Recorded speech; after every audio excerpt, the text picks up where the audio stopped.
और ऋषभदेव जी के 100 पुत्रों में सबसे बड़े थे भरत। तो भरत को राज्य देकर के उन्होंने तो अपनी मुक्ति को प्राप्त किया। इधर भरत जी महाराज भी अपने बड़े पुत्र सुमंत को राज्य देकर के चले गए, वन में जाकर के तपस्या करने लगी।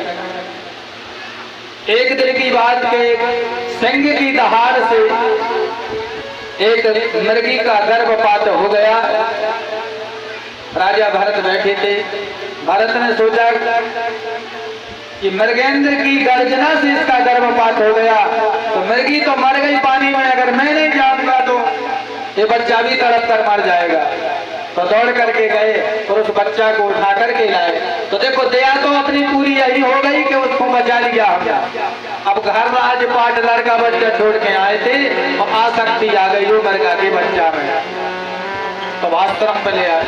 माला करते हैं तो कभी वो मुंह चाटने लगता है तो माला दूर रख देते हैं और उसको सहलाने लगते हैं।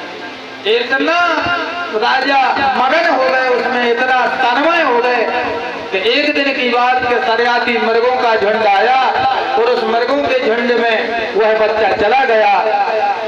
अब राजा पेड़ पत्तों से पूछ रहे हैं कि क्यों भाई तुमने उस मृग को देखा क्या, मृग के बच्चे को देखा? और राजा का अंत हो गया उसी मृग के चक्कर में, और अगला जन्म इनका मृगाना बना। तो अंत या मति सागति, जैसा चिंतन हम करते हैं वैसी गति मति हमको प्राप्त होती है, संसार का नियम है। तो अब मृगा बने हैं तब भी याद है कि भैया अब नहीं हमें आसक्ति में पड़ना है। एक बार किसी ने आग लगा दी जंगल में तो बचाया नहीं, स्वयं को आगी में झुलस दिया, खत्म हो गया। अब दूसरा जन्म इनका जड़ भरत अंगरा गोत्रीय ब्राह्मण के घर में हो गया। 6 भाई थे, इनमें सबसे छोटे थे भरत। तो घर में रहते हैं तो और भाइयों की जो पत्नियां हैं वो थोड़ा नफरत करती थी जड़ भरत से, सही से हष्ट पुष्ट थे और उनके जो आदमी थे वो पतले दुबले थे। तो पिता ने उनके कहा इसका कुंडली इसकी कहती है कि ये बहुत बड़ा विद्वान होगा, परंतु इसका आचरण देखकर लगता है कि बिल्कुल मूर्ख है, क्या करें। बहुत दिन हो गए, राजा ने गुरुकुल में भी भेजा पिता ने, परंतु वहां भी नहीं पढ़ पाए।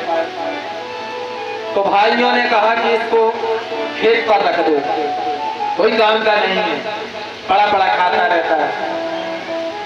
तो जाकर खेत पर बैठा लिया। बोले जो फसल लगी है देखना कोई जीव जंतु जो खाने ना। तो भरत जी तो साधना में मगन रहते थे, इधर तिरंगी आती थी तो सुन जाती थी।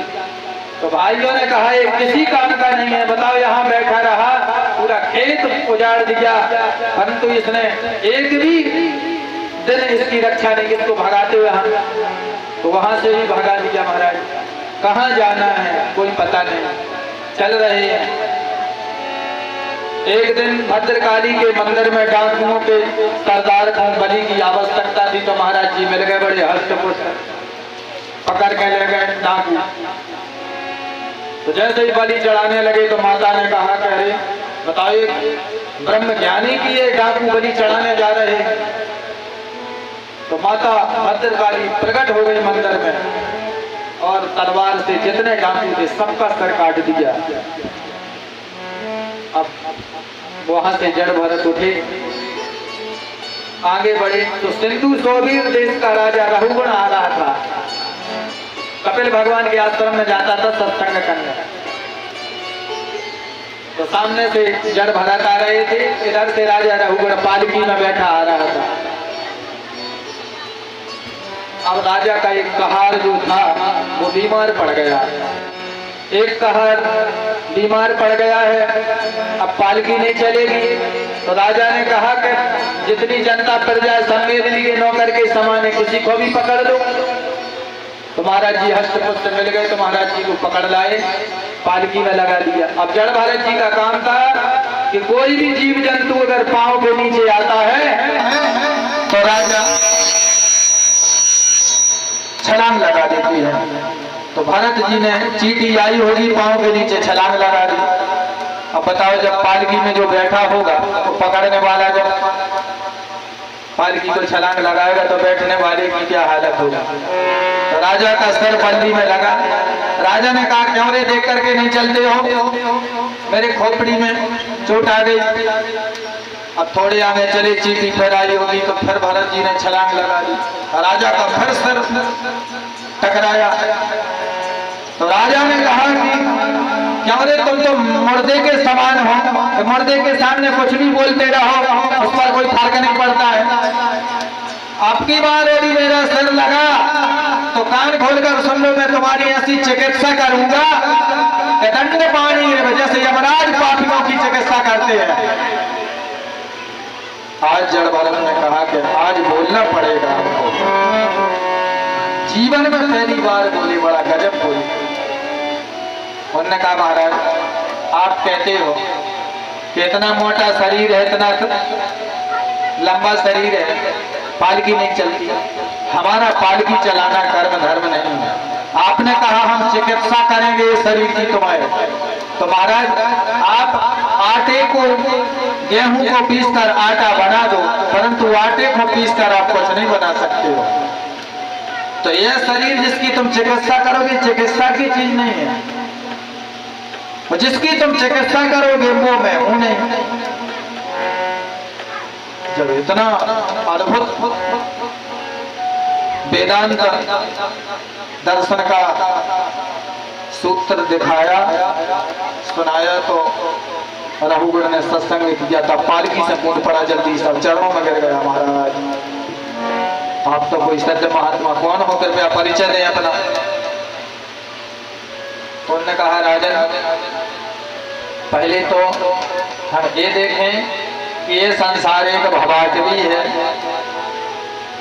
जंगल है संसार, और हमारे इस मन रूपी रत्न को चुराने के लिए बड़े बड़े चोर, काम क्रोध लोभ मोह ईर्षा ये सब डाकू बैठे हैं। तो हमें इन सबसे अपने मन रूपी रत्न को बचा के रखना होगा, तभी हम भगवान का भजन कर पाएंगे।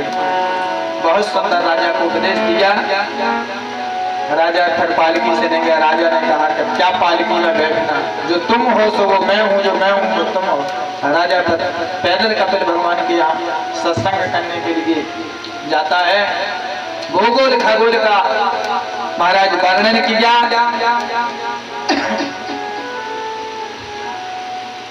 और इसके पश्चात भूगोल खगोल का वर्णन सुनाया।